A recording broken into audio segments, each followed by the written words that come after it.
ডিসেম্বরের মধ্যে সামর্থ্য অনুযায়ী সংস্কার করবে অন্তর্বর্তী সরকার। মাঠ পর্যায়ের পুলিশ কর্মকর্তাদের সঙ্গে বৈঠকে প্রধান উপদেষ্টা। যমুনা নদীর ওপর নির্মিত দেশের সবচেয়ে বড় রেল সেতু উদ্বোধনকাল যোগাযোগ বাণিজ্যে আসবে গতি, ডাবল লাইনের দাবি। কুষ্টিয়ার দৌলতপুরে এখনো চলছে আওয়ামী সন্ত্রাসীদের নৈরাজ্য, ভাঙচুর ও লুটপাটে পুরো শূন্যগ্রাম, দিন কাটছে আতঙ্কে।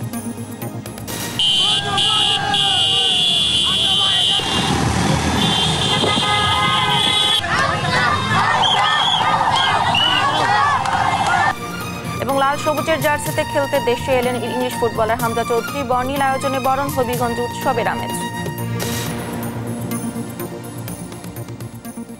আমন্ত্রণ দেশ জনপদ সংবাদে, দেখছেন শিরোনামগুলো, সঙ্গে আছি আমি ডানা ইসলাম। এবার যাচ্ছি বিস্তারিত সংবাদে। অন্তর্বর্তী সরকারের হাতে সময় অল্প উল্লেখ করে ডিসেম্বরের মধ্যে যতটুকু সম্ভব সংস্কার শেষ করা হবে বলে জানিয়েছেন প্রধান উপদেষ্টা ডক্টর মোহাম্মদ ইউনূস। নিজের ইচ্ছায় না হলেও গেল 16 বছর পুলিশ অন্ধকার যুগের অংশীদার ছিল উল্লেখ করে তিনি বলেন, নতুন বাংলাদেশ গড়তে পুলিশকে বন্ধু ও আশ্রয়দাতা হিসেবে নিজেদের গড়ে তুলতে হবে। নির্বাচন যত কাছে আসবে গোলযোগ অপচেষ্টা ততই বাড়বে জানিয়ে সতর্ক থাকার নির্দেশনা দেন প্রধান উপদেষ্টা। জুলাই আন্দোলনে পাওয়া সুযোগ অবহেলায় না হারানোর আহ্বানও জানান তিনি। বিস্তারিত জানাচ্ছেন সাইফুল রিপন। দেশের আইন শৃঙ্খলার উদ্বেগজনক পরিস্থিতির প্রেক্ষিতে সোমবার তেজগাঁও কার্যালয়ে পুলিশের 127 জন বিভিন্ন পর্যায়ের কর্মকর্তার সঙ্গে বৈঠকে বসেন অন্তর্বর্তী সরকারের প্রধান উপদেষ্টা ডক্টর মোহাম্মদ ইউনূস। জুলাই অভ্যুত্থানে দেশ গড়ার যে নতুন সুযোগ এসেছে তা কাজে লাগিয়ে বিগত দিনের বদনাম ঘোচাতে পুলিশকে আইনের শাসন ও শৃঙ্খলা প্রতিষ্ঠার নির্দেশনা দেন প্রধান উপদেষ্টা। পুলিশ বাহিনীরও মুশকিল হলো ওই অন্ধকার যুগের তারা অ্যাক্টিভ পার্টিসিপেন্ট ছিল। নিজের ইচ্ছায় না, সরকারি কাজ করতে হয়, কাজে কাজ করেছে, আমরা কাজ করছি, আমাদের হুকুম পেয়েছে, করেছে, করতে করতে আমরা ওরকম চিন্তাতে পড়ে গেছি। কাজে নতুন বাংলাদেশ সৃষ্টি করার জন্য তোমাদেরকে ওই চিন্তার থেকে বেরিয়ে আসতে হবে যে না, আমরা নতুন বাংলাদেশ সৃষ্টি করবো। তো পুলিশ হলো সে আশ্রয়দাতা, ওই যে আমি আইনের আশ্রয় নিয়ে আসছি, আইন আপনাকে সুরক্ষা দেবে। ডিসেম্বরে নির্বাচন হলে খুব বেশি সময় নেই বলে জানান ডক্টর মোহাম্মদ ইউনূস। বলেন, পরবর্তী নির্বাচিত সরকার যাতে আইন মেনে চলে এজন্য সংস্কার কাজে কারো চাপে নতি স্বীকার করা যাবে না। আমরা বলছি ডিসেম্বরে নির্বাচন হবে, কাজে এর মধ্যে যা আমরা করতে চাই, যা আমাদের সামর্থ্য আছে এগুলো করে ফেলা, যত সংস্কার করার দরকার আছে আমি করে ফেলি। যেহেতু নির্বাচন আসছে, নানা রকমের সমস্যা হবে, নানা রকম চাপ আসবে, আমাদের সেখানে শক্ত থাকতে হবে, আইনের ভেতরে থাকতে হবে, যাতে করে যে সরকার নির্বাচিত হয়ে আসবে সে সরকার আইনের সরকার যেন হয়। আইনের মারফতে যে এসছে, যে আইন ভেঙে এসছে, সে সরকার কোনোদিন আইন রাখতে পারবে না। দেশ একটা যুদ্ধাবস্থার মধ্যে আছে উল্লেখ করে তিনি বলেন, যে কোনো গোলযোগের অপচেষ্টা মোকাবেলায় সজাগ থাকতে হবে। যারা পরাজিত শক্তি তারা সুযোগ গ্রহণ করবে, একটা উস্কিয়ে দেবে, একটা কিছু গোলমাল পাকিয়ে দেবে।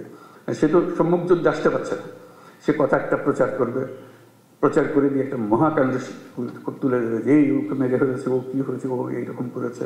এটা কন্টিনিউয়াসলি চলতে থাকবে। যতই নির্বাচন কাছে আসবে ততই তীব্রতর হবে, কেন ওই পরিবর্তন হয়ে গেলে আবার তারা মনে করবে যে আমরা আরেকবার পরাজিত হয়ে গেলাম। এটা তীব্রতর করতেই থাকবে। ওইখানেও ফ্রন্ট ফোর্স হলো পুলিশ বাহিনী, নজরে রাখা এবং সবার দিকে খেয়াল রাখা।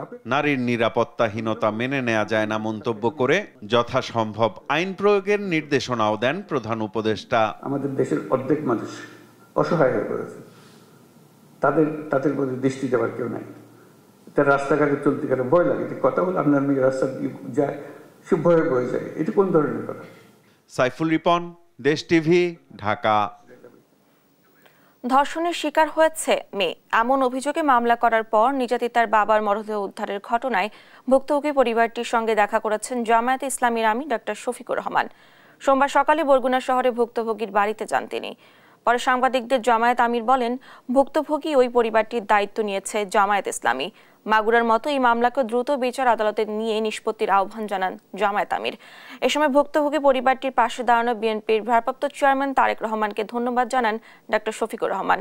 পরে বরগুনা টাউন হল মাঠে পথসভা করেন তিনি। যারা তাদের বাবা জীবিত থাকা অবস্থায় যেভাবে চলেছে, এখন যেন তার চাইতে কমপক্ষে একটু ভালো চলতে পারে, সেই দিকে আমরা খেয়াল রাখি।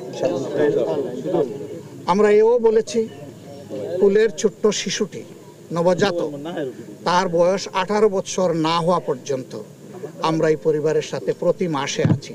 মামলার ব্যাপারে আমরা অভিনন্দন জানাই। তারেক রহমান সাহেব, আমি দেখেছি একটা ভিডিওতে, তিনি দায়িত্ব নিয়েছেন, তার দলকে দায়িত্ব দিয়েছেন। এটা একটা বিশাল কাজ। এই যে কাজের দায়িত্ব তিনি নিয়েছেন, আমি তাকে ধন্যবাদ জানাই। আগামীকাল আনুষ্ঠানিক উদ্বোধন হচ্ছে দেশের দীর্ঘতম যমুনা রেল সেতু। তবে দুই প্রান্তে সিঙ্গেল ট্র্যাক রেল লাইন হওয়ায় ডাবল ট্র্যাকের সেতুটির পুরোপুরি সুফল সহসায় মিলবে না। বিষয়টি স্বীকার করে কর্তৃপক্ষ বলছে, নতুন প্রকল্পের মাধ্যমে ডাবল ট্র্যাক রেল লাইন হবে। সেতুটি চালুর ফলে যোগাযোগ, বাণিজ্য ও অর্থনীতির নতুন দিগন্ত উন্মোচিত হবে বলে মনে করেন সংশ্লিষ্টরা। অভিজিৎ ঘোষের তথ্য ছবিতে আরো জানাচ্ছেন আপন অপু। 50টি পিলার আর 49টি স্প্যানের উপর অত্যাধুনিক স্টিল প্রযুক্তির অবকাঠামোতে দাঁড়িয়ে থাকা ডাবল ট্র্যাকের সেতুটি শত বছরের স্থায়িত্বের অঙ্গীকারে মাথা উঁচু করে জানান দিচ্ছে বাংলাদেশের সম্ভাবনাময় অগ্রযাত্রার কথা। জাপান বাংলাদেশের যৌথ উদ্যোগে দেশের সবচেয়ে দীর্ঘ ও আধুনিক রেল সেতু এটি। 16,800 কোটি টাকা ব্যয়ে নির্মিত হয়েছে 4.8 কিলোমিটার দৈর্ঘ্যের এই সেতু। ইব্রাহিমাবাদ এবং সায়দাবাদ স্টেশন ভবন আধুনিকরণ কাজ শেষ হয়েছে। নতুন এই রেল সেতু দিয়ে ব্রডগেজ ট্রেন চলবে ঘন্টায় 120 কিলোমিটার ও মিটার গেজের ট্রেন চলবে 100 কিলোমিটার গতিতে। বর্তমানে 38টি ট্রেন চলাচল করলেও ভবিষ্যতে এই সেতু দিয়ে 88টি ট্রেন চলাচল করতে পারবে। সেতুতে রয়েছে ডাবল ট্র্যাক ও দুই পাশে দুটি আধুনিক স্টেশন। অঞ্চলে যে কৃষিজাত পণ্য যেগুলো আছে সেগুলো আমরা রেলপথ পরিবহন করতে পারবো। একই সঙ্গে স্থলবন্দর দিয়ে যদি পার্শ্ববর্তী প্রতিবেশী দেশ থেকে মালামাল আমরা আমদানি করি, সেই আমদানি মালামাল আমরা পশ্চিমাঞ্চল থেকে পূর্বাঞ্চল পর্যন্ত পরিবহন করতে পারবো। তবে দুই প্রান্তে সিঙ্গেল ট্র্যাকের কারণে আধুনিক এই সেতুটির পুরোপুরি সুফল পাওয়া যাবে না। তাই দুই প্রান্তে দ্রুত ডাবল ট্র্যাকের দাবি জানিয়েছেন স্থানীয়রা। উদ্ভাবনের জন্য আমরা অনেক খুশি, কারণ দীর্ঘ 4 বছর এখানে কাজ করার পরে বাণিজ্যিকভাবে এটা উদ্ভাবন হইতাছে। ব্রিজ তো 2 লাইন হয়েছে, যদি আমাদের এই রাস্তাটা 2 লাইন হয় তাহলে আমাদের সুবিধা হবে। 2টা লাইন হইতো তাহলে আমরা এই বাড়ির থেকেই আমরা প্রতিদিন অফিস করতে পারতাম। আমাদের ঢাকার যে জ্যাম, ঢাকার যে চাপ, এই চাপটা কমে আসতো। এদিকে দুই প্রান্তের সিঙ্গেল ট্র্যাকের কারণে যমুনা রেল সেতুর পুরোপুরি সুবিধা পেতে দেরি হওয়ার কথা স্বীকার করে সমস্যা নিরসনে কাজ চলছে বলে জানান রেলওয়ের মহাপরিচালক। ব্রিজের দুই পাশে এখনো ডাবল লাইন হয় নাই, কাজেই এই সুবিধা পাইতে গেলে আমাদেরকে আর একটু অপেক্ষা করতে হবে। সেক্ষেত্রে এই দুই পারে আমাদেরকে ডাবল লাইন আসলে কানেক্টিভিটি লাগবে। সিঙ্গেল ট্র্যাকের সমস্যা সমাধান করা গেলে যমুনা রেল সেতু হবে পূর্ব ও পশ্চিমের উন্নয়নের নতুন সোপান। গতি আসবে চলাচল ও ব্যবসা বাণিজ্যে। নিউজ ডেস্ক, দেশ টিভি। রাজশাহীতে অবশেষে বৃষ্টি নেমেছে। সোমবার সকালে ঝিরিঝিরি বৃষ্টি হয়, এতে রাজশাহীর আবহাওয়া কিছুটা শীতল হয়েছে। তবে বৃষ্টির পরিমাণ মাপা সম্ভব হয়নি বলে জানিয়েছেন আবহাওয়া অধিদপ্তর। এদিকে সোমবার দিনের সর্বনিম্ন তাপমাত্রা রেকর্ড করা হয়েছে 22.8 ডিগ্রি সেলসিয়াস। রাজশাহী আবহাওয়া অফিসের ভারপ্রাপ্ত কর্মকর্তা রহিদুল ইসলাম জানান, বৃষ্টিতে দিনের তাপমাত্রা কিছুটা কমেছে। এদিকে সোমবার সকাল 9টা থেকে পরবর্তী 72 ঘন্টার আবহাওয়া পূর্বাভাসে বলা হয়েছে, রাজশাহী ছাড়াও ঢাকা, ময়মনসিংহ, খুলনা ও সিলেট বিভাগেও 2-1 জায়গায় দমকা ও ঝড়ো হাওয়া সহ বৃষ্টি অথবা বজ্রসহ বৃষ্টিপাত হতে পারে।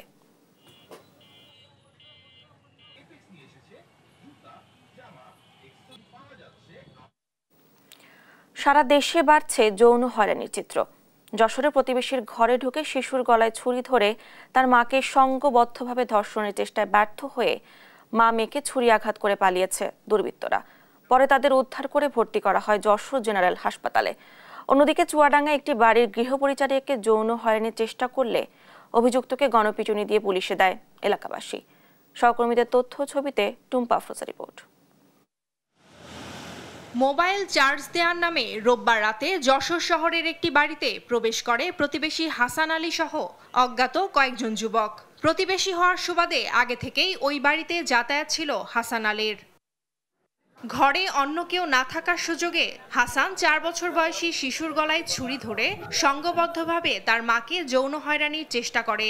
এ সময় আত্মরক্ষার্থে চিৎকার দিলে শিশুটির গলায় ও তার মায়ের হাতে ছুরিকাঘাত করে পালিয়ে যায় হাসান সহ অন্যরা। পরে তাদের উদ্ধার করে যশোর জেনারেল হাসপাতালে ভর্তি করা হয়। সোমবার দুপুর 1টার দিকে মনিহার সিনেমা হল এলাকা থেকে তাদের আটক করা হয়। এর আগে বেলা 12টার দিকে ভুক্তভোগীর পক্ষ থেকে কোতোয়ালি মডেল থানায় লিখিত অভিযোগ দায়ের করা হয়। এদিকে সোমবার সকালে চুয়াডাঙ্গায় গৃহ পরিচারিকাকে জোরপূর্বক ধর্ষণ চেষ্টার অভিযোগ উঠেছে। বাড়ির মালিক কৌশিক আহমেদ জানান, অভিযুক্ত স্বাধীন সকাল থেকেই বাড়ির আশেপাশে ঘোরাঘুরি করছিল। এ সময় গৃহ পরিচারিকা বাড়ির বাইরে গেলে তাকে যৌন হয়রানির চেষ্টা করা হয়।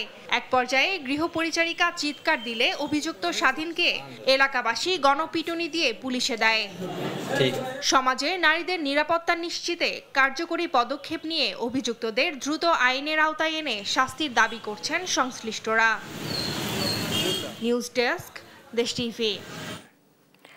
এয়ারপোর্ট অ্যাভিয়েশন সিকিউরিটি বিভাগকে অকার্যকর করার ষড়যন্ত্রের প্রতিবাদে সমাবেশ ও মানববন্ধন করেছে বেবিচকের কর্মকর্তা কর্মচারীরা। সোমবার সকালে এয়ারপোর্ট এলাকায় মানববন্ধন করে চট্টগ্রাম বিমানবন্দরে কর্মরত বেবিচকের কর্মকর্তা কর্মচারীরা। পরে বিমানের চেয়ারম্যান বরাবরের 4 দফা দাবিতে স্মারকলিপি দেওয়া হয়। দুপুরে একই দাবিতে মানববন্ধন হয় সৈয়দপুরের বিমানবন্দরেও। বেবিচকের অধীনে বাংলাদেশ এয়ারপোর্ট সিকিউরিটি ফোর্স গঠন বন্ধ সহ 5 দফা দাবি জানান তারা। দাবিটা হচ্ছে এটাই যে আমাদের প্রতিষ্ঠান সামরিকরণ আমরা মানব না। একটা বেসামরিক প্রতিষ্ঠান কখনোই সামরিকরণ হতে পারে না। এটা আমাদের ইন্টারন্যাশনাল সিভিল এভিয়েশন অর্গানাইজেশনও বলা আছে। আর সামরিকরণ যেটা আসলে যে অসুবিধাটা হচ্ছে, কারণ এরা হচ্ছে প্রতিদিন দৈনিক ভাতা, পোশাক ভাতা পাচ্ছে। হ্যাঁ, তারপরে এরা সকল বিদেশ সফর, তারপর হচ্ছে সকল ধরনের সুযোগ সুবিধা পাচ্ছে, কিন্তু ওরা নিজেদের প্রতিষ্ঠানও পাচ্ছে, আমাদের প্রতিষ্ঠানও পাচ্ছে। অথচ যেহেতু ওরা সবাই পেশনে আসে 2-3 বছর পর চলে যাচ্ছে, কিন্তু এই ইনভেস্টমেন্টটা যদি আমাদের উপরে করা হয় তাহলে আমরা আরও লং টাইম অনেক ফ্রুটফুল একটা সার্ভিস প্রোভাইড করতে পারবো। কুষ্টিয়ার দৌলতপুরে এখনো চলছে আওয়ামী লীগের সন্ত্রাসীদের নৈরাজ্য। সন্ত্রাসী বাহিনী প্রকাশ্যে চালিয়ে যাচ্ছে ভাঙচুর ও লুটপাট। অত্যাচারে দৌলতপুরের ছাতারপাড়ায় গ্রাম এখন পুরুষশূন্য। সহায় সম্বল হারিয়ে বর্তমানে প্রাণ হারানোর ভয়ে আত্মগোপনে রয়েছে এখানকার শত শত পরিবার। প্রশাসনের কাছে গিয়েও পাচ্ছেন না সহযোগিতা। আতঙ্ক আর অনিশ্চয়তার প্রতিটি দিন পার করছে এই গ্রামের বাসিন্দারা। বিস্তারিত নাহিদ হাসান তিতাসের রিপোর্টে। চারিদিকে শুনশান নীরবতা, শুধুই ধ্বংসস্তূপের চিহ্ন। দেখলে মনে হতে পারে এটি কোনো যুদ্ধ বিধ্বস্ত অঞ্চল। গেল বছরের 30শে অক্টোবর কুষ্টিয়ার দৌলতপুর উপজেলার ছাতারপাড়া বাজারে অভ্যন্তরীণ কোন্দলে খুন হয় হামিদ ও নজু নামে আওয়ামী লীগের 2 কর্মী। এই হত্যাকাণ্ডকে পুঁজি করে গত 4 মাস ধরে ছাতারপাড়া গ্রামের নিরীহ মানুষের ওপরে তাণ্ডব লীলা চালাচ্ছে আওয়ামী লীগের সন্ত্রাসীরা। ভাঙচুর, লুটপাট আর প্রকাশ্য অস্ত্রের মহড়ায় এখন মানুষ শূন্য পুরো গ্রাম পরিণত হয়েছে ধ্বংসস্তূপে। তারা ফকির মিসকিন নিরীহ লোক, এদের পর্যন্ত তারা নির্যাতন করে সয় সম্পত্তি বিষয় আসে, বাড়ি গদ যা মালামাল সব নিয়েছে নিরীহ লোকেরও। তারা আসামি হয়েছে, তারা আইনের আওতায় তাদের বিচার হোক। কিন্তু এই যে স্ব বাড়ি, ঘর ও বাড়ি, এই যে ভাঙচুর, দেখেন আপনারা কি অবস্থা, একটা ঘরে বাস করার যোগ্য নাই। সাজানো গোছানো একটি গ্রাম 4 মাসে আওয়ামী লীগের সন্ত্রাসীদের তাণ্ডব লীলায় ধ্বংসস্তূপে পরিণত হলেও কোনো ব্যবস্থাই নেয়নি প্রশাসন।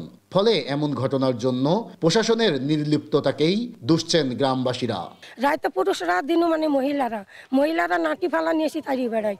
যদি একটু ঘরটা দেখতে আসি কোনো জায়গায় থেকে, তাও মহিলারা এসে নাটি ফালা নিয়ে হামলা করে। সুষ্ঠু তদন্ত করে তাদের আইনের আওতায় আনার জন্য আমরাও এটা সরকারের কাছে দাবি জানাচ্ছি। তবে পুলিশ বলছে, যদি নিরীহ মানুষের উপরে কোনো অত্যাচার হয় তাহলে অভিযোগের ভিত্তিতে তদন্ত সাপেক্ষে ব্যবস্থা নেবেন তারা। যারা ঘটনার সাথে জড়িত না, তারা যদি অযাচিতভাবে কোনো বঞ্চনার শিকার হয়ে থাকেন, এই বিষয়ে যদি আসলে তারা কোনো অভিযোগ দায়ের করেন বা কোনো কিছু আমার নিকট লিখিত দায়ের করেন, তাহলে আমি ব্যক্তিগতভাবে বিষয়টা খতিয়ে দেখব। আওয়ামী লীগের সন্ত্রাসীদের ধ্বংসযজ্ঞ বন্ধে দ্রুতই কার্যকরী পদক্ষেপ নেবে প্রশাসন। আবারও সবাই ফিরবেন নিজ গ্রামে, এমনটাই প্রত্যাশা গ্রামবাসীদের। নাহিদ হাসান তিতাস, দেশ টিভি, কুষ্টিয়া।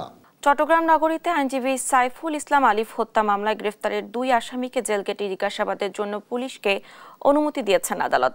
সোমবার চট্টগ্রাম চতুর্থ মেট্রোপলিটন ম্যাজিস্ট্রেট মোহাম্মদ মুস্তফার আদালত এই আদেশ দেন। শুনানি শেষে জেল গেটে একদিন জিজ্ঞাসাবাদের জন্য পুলিশকে অনুমতি দেওয়া হয়। শুনানির সময় আসামি চন্দন ও রাজীবকে আদালতে উপস্থিত ছিলেন। গেল বছরের ২৬ নভেম্বর সনাতনী জাগরণী জোট নেতা চিন্ময় দাসকে আদালতে তোলা হলে বিক্ষোভ করে তার অনুসারীরা।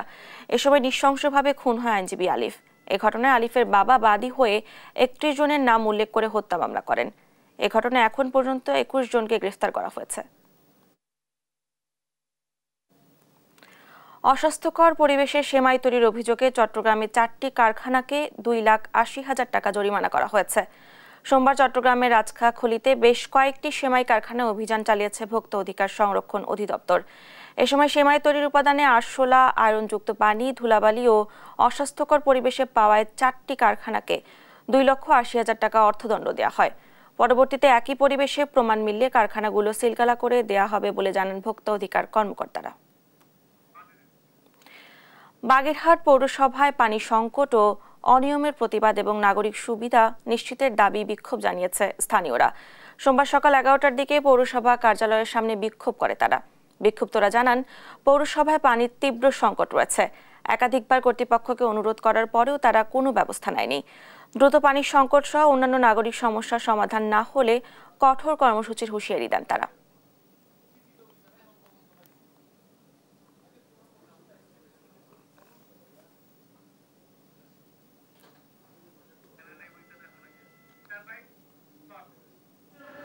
এক একজনকে ৫০০ টাকা ট্যাক্স ধার্য করা হয়েছিল ২৬,০০০ টাকা। অন্যায় অবৈধভাবে তাকে পরিস্থিতির শিকার করা হতো এবং সেই জায়গায় তাকে আরো একটি মোটা অঙ্কের টাকা ১০,০০০ থেকে শুরু করে ২৫,০০০ থেকে ১.৫ লক্ষ টাকা ব্যাকডোরে দিতে হতো এবং তারপরে তার ট্যাক্সের ফয়সালা করা হতো। আসলে একটা পরিত্যক্ত শহর হওয়ার উপক্রম, রাস্তাঘাটের যে অবস্থা, জীবন বের হয়ে যায়। রেল রোডটা সামান্য একটু জায়গা, এই জায়গাটা সংস্কার করার কোনো মানুষ বাগেরহাট শহরে নাই। ঠিক মতন আমরা বিল দিচ্ছি, আমরা গরিব মানুষ, আমরা কি কোনো মানুষ না? আমাকে কি বাঁচার মতন অধিকার নাই? বিএনপির ভারপ্রাপ্ত চেয়ারম্যান তারেক রহমানের পক্ষে ক্যান্সার আক্রান্ত আরিফুল ইসলাম মালাকে সহায়তা দিয়েছে রাজশাহী মহানগর ছাত্রদল। সোমবার অসুস্থ আরিফুলের বাসায় গিয়ে তার খোঁজ খবর নেন এবং তাকে আর্থিক সহায়তা প্রদান করেন মহানগর ছাত্রদল নেতা ও সরকারি সিটি কলেজ ছাত্রদলের সদস্য সচিব এমদাদুল হক লিমন। লিভার ক্যান্সারে আক্রান্ত মালা পেশায় আর্টিস্ট ও নাইট গার্ড ছিলেন। ছাত্রদল নেতা লিমন জানান, মাসে ৩টা করে কেমোথেরাপি দিতে হয়। অর্থাভাবে তিনি ঠিকমতো কেমোথেরাপি নিতে পারছেন না। মালার 2টি শিশু সন্তান রয়েছে। পরিবারে তিনি একমাত্র উপার্জনক্ষম ব্যক্তি। তার জীবন বাঁচাতে সকলের সহযোগিতা প্রয়োজন।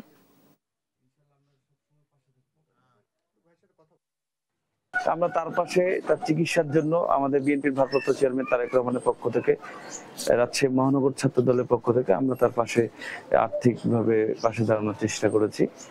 আরিফুল ইসলাম মালা তিনি একজন আর্টিস্ট ছিলেন। তিনি লেখালেখি করেন, দেওয়ালে আর্ট করতেন। তো আমরা আমাদের সাধ্যমতো চেষ্টা করেছি তার পাশে দাঁড়ানোর জন্য। সুন্দরবনে আলাদা 3টি অভিযানে 205 কেজি হরিণের মাংস সহ এক শিকারীকে আটক করেছে কোস্টগার্ড পশ্চিম জোন মোংলা। রোববার রাতভর সুন্দরবন সংলগ্ন শেখবাইয়া নদী সংলগ্ন এলাকায় সুন্দরবন বাজার এবং মোংলার জয়মনির খোল এলাকায় আলাদা অভিযান চালিয়ে 205 কেজি হরিণের মাংস, 2টি মাথা, 2টি চামড়া ও 8টি পা সহ একজনকে আটক করা হয়। আটক ব্যক্তির বিরুদ্ধে আইনানুগ ব্যবস্থা গ্রহণের জন্য সংশ্লিষ্ট বন বিভাগের কাছে হস্তান্তর করা হয়েছে। সুন্দরবনের জীববৈচিত্র্য রক্ষায় ভবিষ্যতেও এ ধরনের অভিযান অব্যাহত রাখবে বলে জানান কোস্টগার্ড পশ্চিম জোন।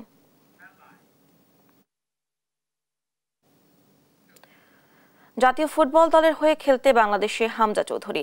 সকাল 11:40 লন্ডন থেকে সিলেট বিমানবন্দরে পৌঁছান এই তারকা ফুটবলার। জাতীয় দলের জার্সি গায়ে জড়াতে সিলেট হয়ে হামজা চৌধুরী এখন তার গ্রামের বাড়ি হবিগঞ্জে। তাকে বরণ করে নিতে হাজারো ফুটবল প্রেমী হাজির হয়েছিলেন বিমানবন্দরে। গ্রামের বাড়িতেও সাজ সাজ রব হামজা চৌধুরীর আগমন ঘিরে। বিস্তারিত রিপোর্টে। বাংলাদেশের জার্সিতে ভারতের বিপক্ষে মাঠে নামার জন্য প্রথমবারের মতো দেশে এসে ভক্তদের ভালোবাসায় সিক্ত হামজা চৌধুরী। দেশের ফুটবলের সবচেয়ে বড় এই পোস্টার বয় দেশের মাটিতে পা রাখার দিনে সিলেট আন্তর্জাতিক বিমানবন্দরের আঙিনা যেন রূপ নিয়েছিল জনসমুদ্রে। হামজাকে সচক্ষে এক নজর দেখবার জন্য সিলেট বিমানবন্দরের বাইরে ছিল সমর্থকদের ভিড়। কারো হাতে ব্যানার, আবার কেউ খালি চোখে একবার শুধু দেখবার জন্য। ফুটবল সমর্থকরা ফ্লেয়ার নিয়ে বাহারি রঙে রাঙিয়ে তুলেছিল প্রতিটা মুহূর্ত। সবার মুখে মুখে একটাই স্লোগান, হামজা। হামজা ও তার পরিবারকে বরণ করে নিতে সিলেটে এসেছিলেন বাংলাদেশ ফুটবল ফেডারেশনের বেশ কয়েকজন কর্মকর্তা। বিমানবন্দর থেকে বের হবার খানিক আগে গণমাধ্যমের মুখোমুখি হয়েছিলেন তিনি। খানিক মুহূর্তের জন্য হলেও হয়তো পুরো ক্যারিয়ার জুড়ে প্রথমবারের মতো এভাবে মানুষের ভালোবাসা শিখতে হলেন এই ফুটবলার। গেল রাতে শেফিল্ডের হয়ে মাঠে জিতেই হামজা ধরেন বাংলাদেশের বিমান। সে যাত্রা এখন সিলেট হয়ে হামজার গ্রামের বাড়ি হবিগঞ্জের পথে। সেখানেও গেল 2 দিন ধরে চলছে হামজাকে বরণ করে নেবার প্রস্তুতি। ওটা গ্রামবাসী অধীর আগ্রহে অপেক্ষা করছে তাদের ঘরের ছেলেকে বরণ করে নিতে। আজ সারাদিন গ্রামের বাড়ি থেকে আগামীকাল ঢাকায় ফেরার কথা রয়েছে হামজার। এরপর যোগ দিবেন জাতীয় দলের সঙ্গে অনুশীলনে। তামিমুর রহমান, স্পোর্টস ডেস্ক, দেশ টিভি। পরিবেশ অধিদপ্তর ঘেরাও করে অনিয়মে জড়িতদের অপসারণের দাবি জানিয়েছে আরসি মালিক শ্রমিক কল্যাণ অ্যাসোসিয়েশন। সোমবার সকালে পরিবেশ অধিদপ্তরের সামনে কর্মসূচিতে সংগঠনটির নেতারা বলেন, কর্মকর্তারা সিন্ডিকেট করে কুলিং গ্যাসের দাম বাড়িয়েছেন। আওয়ামী সরকারের আমলে হাজার হাজার কোটি টাকা দুর্নীতি ও লুটপাট করেছে সিন্ডিকেট। এ সময় সঠিক তদন্ত করে তাদের আইনের আওতায় আনার দাবি জানান আরসি মালিক ও শ্রমিকরা। দাবি না মানলে আরও বড় কর্মসূচির হুঁশিয়ারি দেন তারা।